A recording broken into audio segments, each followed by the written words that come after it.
Okay, this is the final video of the Revell Jungle Gym 1972 Pro Vega. I did this sort of as a tribute build to Jim Liberman's passing. He passed away in September 9th of 1977 in an automobile accident, head-on collision with a bus. So I decided to go ahead and do this as a tribute build to him and to his sidekick, quote-unquote, Jungle Pam Hardy, who I think the both of them together were excellent showmen. They definitely caught my youthful eye as far as being a fan of theirs. I was a huge fan of theirs. We saw many of live races with them, and although he was officially ranked number 17th in his field, I think he was my personal best racer. And as I said, they were quite showmen and show women at those times. There were other women on the circuit that were doing the same gimmick. It was almost like a wrestling type feel to the industry. A lot of self-promotion, a lot of outrageous stunts being pulled, very carny in its delivery to the fans, and that's what brought a lot of people out to the shows to watch these events. The women did their best to captivate audiences, and if that required taking their tops off or bending over in provocative type fashion, well, hey, all's fair in love and war. So that basically was the theme of the 70s, and then you also had popular songs that hit the airwaves, like The Streak, and that was, for your younger viewers out there, that meant people took their clothes off and would do the quarter-mile dash along the raceway as entertainment. And when you're a teenage kid or a teenage boy like we were at that time, that was quite titillating, pardon the pun, and we quite enjoyed it. So in this video I'd like to show homage and a tribute to that, interject some sexy women in between here and there as a subliminal message of what the 70s was all about. So here we go.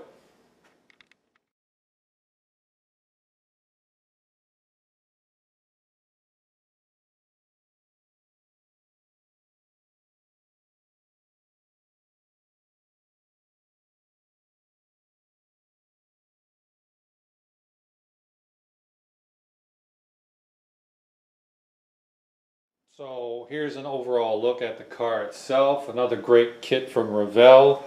This was a 2011 repop. I don't know initially when it first came out, probably in 72, 73, somewhere around in that line. But it's a great kit, no issues with it. And the color I chose for it, which was the duplicate color. It was an intense blue metallic under the Chrysler line. I don't know if that's sacrilegious to use Chrysler paint on a Chevy, but we'll soon see if I get any bad comments on this video. I did some dechroming of the mag wheels and the rims. Did a little 50-50. I did some dechroming of that, but I left some chrome behind in other areas just to try it out. I usually don't dechrome these type of kits. And I went ahead and added the necessary plumbing inside, the fuel lines, the fuel gauges inside here, the spark plug wires, all of that was added.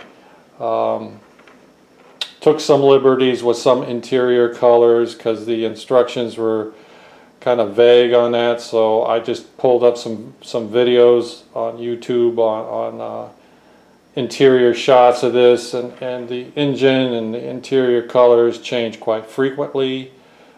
This particular car here came in three different colors. He had the blue like this one. He also had a gold car in a Vega, and he had a red version. And of course he had the Camaro lines as well.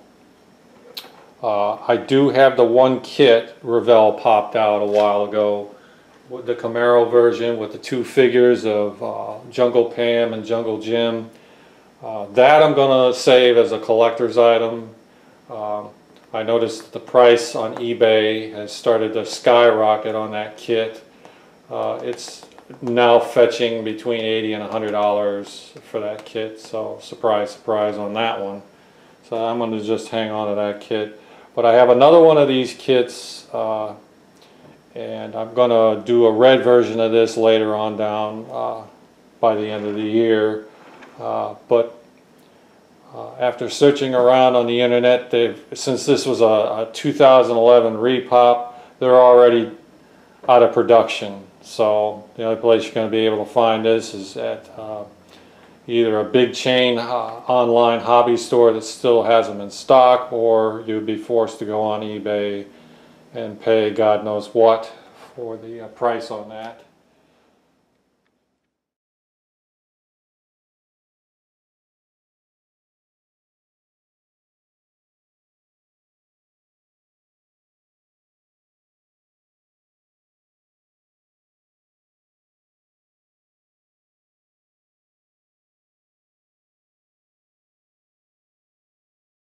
The Beauty and the Beast, Sunday afternoon at Raceway Park, Englishtown, New Jersey. Shirley Cha-Cha Muldowney will take on Jungle Jim Liberman in wild, ground-shaking funny car competition. Cha-Cha thinks Jungle's the most overrated driver I think there is. Jungle Jim says she doesn't really belong in a race car. But Cha-Cha thinks he's wrong. Jungle's always been against women drivers. He's never had too much competition until I came along. Meanwhile, back in the jungle, I don't even know why we're bothering with this match race, but I guess she needs a chance. Ms. Muldowney, Well, Jungle Jim ought to go back to the jungle because he's a savage anyhow. Jungle Jim, I really think Shirley ought to go back to washing dishes and scrubbing floors. you've got to see this one. Jungle Jim Liberman versus Shirley Cha-Cha Muldowney. Can the beauty beat the beast? Are women better race drivers than men? Find out Sunday afternoon at 1 p.m. at Raceway Park, Englishtown, New Jersey. I'd like to just take a minute or two and discuss the clear coat that I used on this car. I went ahead and used the Nason spot panel urethane clear coat. I'm sure everybody out there has already seen this in use. TrekWorks has many threads out there discussing how to use this. And then you got the hardener here. This comes in a kit. I bought these two as a kit off eBay. I think I paid $86 shipped to my door from one manufacturer. I don't know if he's still selling it or not, but you could check it out. And this is the reducer that you add to it to thin it out. This can also be used straight to spray on after you put the clear coat on, to help level things in the event things aren't quite going according to plan. That's a judgment call as you're going. Typically what I like to do is when I'm spraying the model a particular color, I also have sheets of styrene that I use the color on in addition. So when I'm mixing up this clear coat, I can spray that on the styrene first to see if I'm going to get a negative reaction or if everything's okay. I live in an area where I'm pretty much surrounded by water. I've got the Gulf of Mexico right on top of me. So high humidity is always in play with these paint jobs. That's one of the reasons why I rely so heavily on the Duplicolor. I don't know if this is a special blend that they make for my area, but I tell you, it has saved the day more than one time on model builds, because the traditional testers that I had been using on hot, humid days just ended disastrously. So, but also keep in mind, when you're using a product like this thing probably has about 150 dangerous chemicals in there that will come back and kill you somewhere down the line. So I highly recommend using it outdoors with respirator and cover your eyes as well. You don't want that, you don't want this stuff getting in your eyes. So, important safety tip. Now as far as mixing goes, I usually just mix up the urethane in a clear air spray bottle. I put the reducer in first, and I put it in a non-medical, syringe. I usually put in 2 milliliters because this is a 10 milliliter syringe. I got this off eBay. I bought a box of 100 of these, and I think it was like 20 bucks. So I put 2 milliliters of the reducer in first, then I follow that up with 8 milliliters of the spot panel urethane, and then I put in an additional 2 milliliters of the hardener. Put it all into this one jar. Use an ordinary paint mixer. Mix it up. The work time with this is about 25 minutes to 30 minutes. That's in my area. I don't know if in colder environments that you have a little bit less of a work time, but they do make different formulas for temperature variations. This one's ranked at high temperature areas, so it gives you a lot more room to play around with that. Also too, I noticed that there are occasions when the humidity is really super high. I gotta fudge with the ratios, because this normally calls for a 4-to-1 ratio, and you got to keep in mind that's just a baseline that they give you to start with. If you're finding that it's not coming out proper, or if it's got like a hazing to it when you're spraying it on your test plastic, you can always fudge the numbers around. You can always add a little more reducer in here, or a little bit more hardener, or a little less of the spot panel. I've seen instances where I had to cut it from a 1-to-4 ratio down to like a 1 and a 3.5 to get everything to work out. Also, I put just enough covering over the car initially. Then I lay out all the decals, let that dry up for a day or so. And of course you burn them down with the microsol. Make sure you burn them down pretty good. And then I go back with a finish coat, rather heavily, not super heavy, but in stages, just enough to bury these decals underneath the urethane, and it gives you a nice overall effect. This is the 4th car build I've done where I've used this, and actually, to my surprise, haven't had any real negative effects with the urethane. Also, I noticed that when I dechrome the mag wheels and the slicks and the front tires, I went ahead and sprayed it with the excess clear coat that I had, and I had no negative reaction as far as this coloring, because when I dechrome this, I used just a regular Krylon metallic silver or metallic aluminum for this. And I noticed with the Krylon, if you come back and try and put like a flat coat on it with a Krylon flat coat, it changes the entire color of this dramatically. But I had no reaction when I did the same thing with this. I was just playing around with it, and it stayed absolutely as it was before. So it's got like a real polished down aluminum look to it. So that's where we are with that.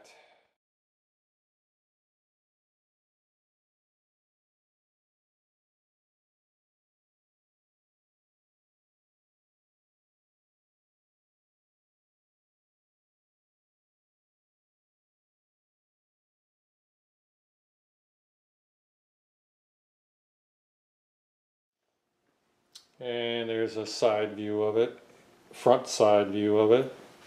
When I do the other version, the red version, later on in the year or the beginning of next year, I thought about hogging this whole area out through here and putting in real grill work. instead of a grill work decal that they have. I think it would add a little pizzazz to it, a little more depth. But since I have so many other projects going on right now, I just wanted to build this pretty much as it is out of the box. Of course, some of the scratch building that I did in here, I just kit bashed from others, you know, and the fuel lines I got from the local hobby store in my town that had the fuel lines. They had the distributor, the spark plug wires. All of that stuff was under like $10. So I went ahead and just picked it up, threw it in there and added it in. It gives a nice little pop to the kit.